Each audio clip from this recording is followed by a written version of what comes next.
ایک صدی میں کم سے کم ایک ضرور ہوتا ہے، اور رہتا ہے اکیلا اور لگا رہتا ہے میلہ۔ عجیب شان ہے، رہتا ہے اکیلا اور لگا رہتا ہے میلہ۔ سنو، اگر دیوانہ زمین پر ہے، دیوانہ زمین پر ہے تو روزانہ میلہ، اور زمین میں ہے تو سالانہ میلہ۔ نہ یہاں اکیلا نہ وہاں اکیلا۔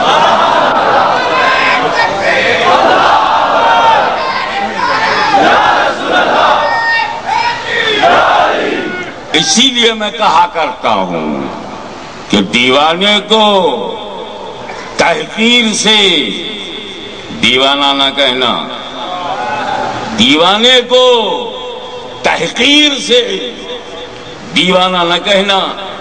دیوانہ بہت سوچ کے دیوانہ بنا ہے، بہت سوچ کے۔ عقل مندوں کا بدلتا ہوا رنگ، ہوشیاروں کی تبدیلیاں دیکھ کر، یا اللہ ابھی یہاں تھے، کل وہاں ہے، پرسوں وہاں، ہم تو ایک کپ نہیں بن پائی، یہ پورا لوٹا ہو گیا، ہم ایک کپ آف ٹی نہیں بن سکے۔ بس سوچا یہ یار میدانی چھوڑ دو۔ دیوانہ بہت سوچ کے دیوانہ بنا ہے۔ اب یہ عاشقوں اور دیوانوں کی مجلس میں آج میں ایک پول کھولنا چاہتا ہوں، اور وہ بھی ایک ایسی مقدس ترین کتاب کا راز کھول رہا ہوں کہ آپ کو کوئی دھونس میں نہ لے پائے، ڈرا کر کے نہ منوائے، سمجھائے نہ ڈرائے۔ اور وہ یہ بات ہے کہ قرآن پاک میں 3 طرح کی آیتیں ہیں، 3 طرح کی۔ ایک تو ایسی ہے کہ ہم ٹرانسلیشن ہی نہیں کر سکتے۔ جب قرآن کی اس آیت کا تم ترجمہ نہیں کر سکتے تو عقیدہ کیسے بناؤ گے؟ تو قرآن میں کچھ آیتیں ایسی ہیں جن سے عقیدہ ہم بناتے ہی نہیں، اور جن سے نہیں بناتے وہ بھی قرآن میں ہے۔ یہ لوگ دھونسیا لیتے نا، قرآن میں ہے، ماننا پڑے گا، قرآن میں، تیرے باپ کو ماننا پڑے گا، قرآن میں ہے۔ ڈرا دیتے ہیں ہمیں، تو پہلے قرآن ہی کو نہ سمجھ لو۔ انہیں ہم حروف مقطعات کہتے ہیں، جیسے الف، لام، میم۔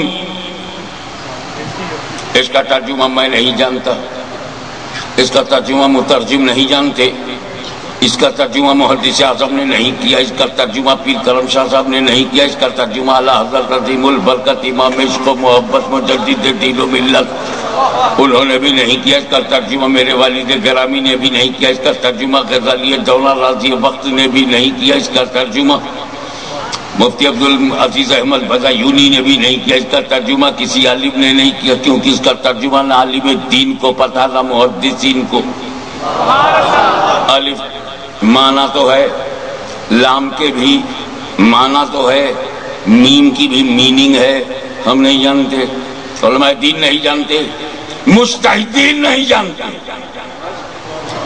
بڑے بڑے فقہائے دین نہیں جانتے۔ ایک فائنل جملہ بول دوں، اس کا ترجمہ خود جبریل امین نہیں جانتے۔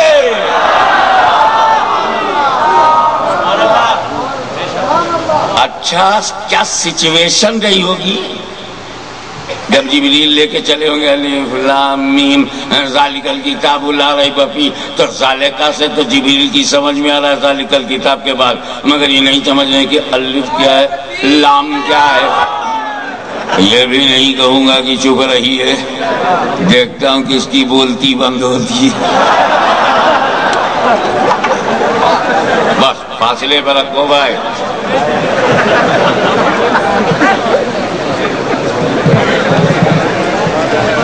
تو قرآن میں کچھ آیتیں ایسی ہیں جن کا ہم ترجمہ نہیں کر سکتے، اور میں نے عرض کیا کہ الف لام میم کاف ہا یا عین صاد ہا میم عین سین قاف، کرو ترجمہ تو جانے۔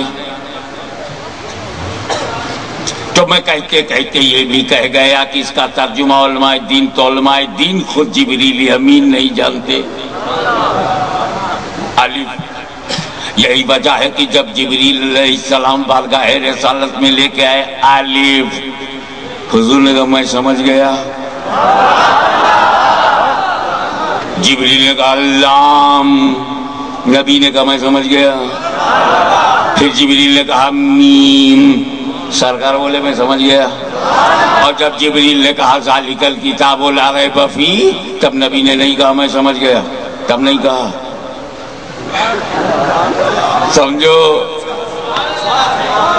کہاں سے جبریل جانتے ہیں، وہاں نبی نے نہیں کہا میں سمجھ گیا۔ جہاں جبریل کو پتہ نہیں تھا وہاں نبی مطمئن کر رہے میں سمجھ گیا۔ تو الف کے معنی ہے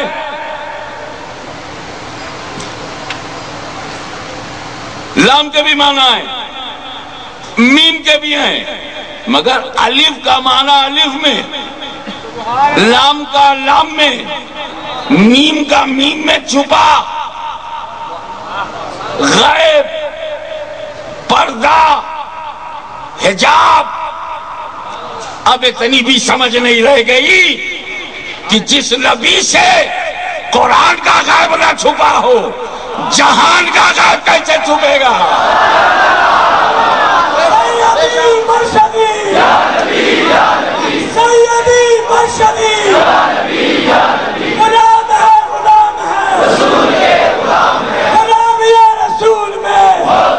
ایک بات اور بہت ضروری تھا،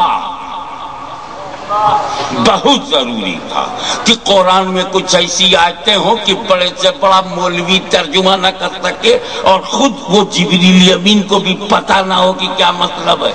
بہت ضروری تھا، بہت ضروری تھا کہ قرآن میں کچھ آیتیں ایسی ہوں جس کا معنی مطلب جبریل کو بھی نہ معلوم ہو، تاکہ اللہ کے بندوں کو پتہ چل جائے کہ جبریل کا کام وحی لانا ہے، پڑھانا ان کا کام نہیں، مطلب بتانا ان کا کام نہیں۔ جبریل مبلغ ہیں، جبریل امین مبلغ ہیں، معلم نہیں، معلم نہیں۔ کہ جب میرے نبی نے فرشتوں کے سردار سے نہیں پڑھا تو سہارنپور کے بیکار سے پڑھائے گئے۔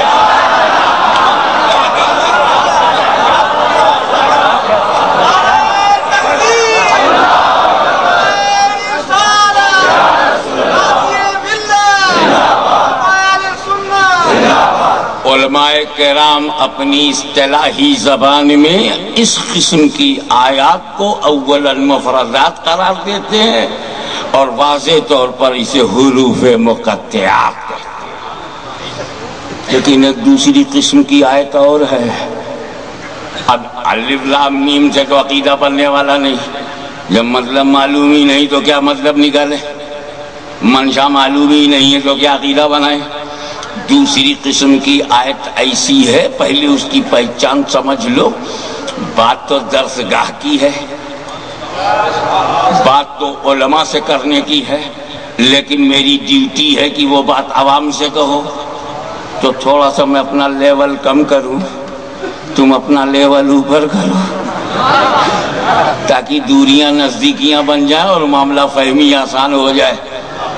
قرآن میں کچھ آیتیں ایسی ہیں جن کا ترجمہ تم کر سکتے ہو، ٹرانسلیشن کر سکتے ہو، لیکن ترجمے میں جو ظاہر ہوگا پکی بات یہ ہے کہ وہ خدا کی مراد نہیں۔ جب ترجمہ کرو گے تو ترجمے میں جو باہر نکلے گا وہ خدا کی مراد نہیں، اور جو خدا کی مراد ہے وہ ترجمے میں موجود نہیں۔ جیسے ید اللہ فوق ایدیہم، ید اللہ کا جو چاہے ترجمہ کرے، آسان ہے، اللہ کا ہاتھ۔ ید مانے ہاتھ، بہت سیدھا سا، ہینڈ آف اللہ،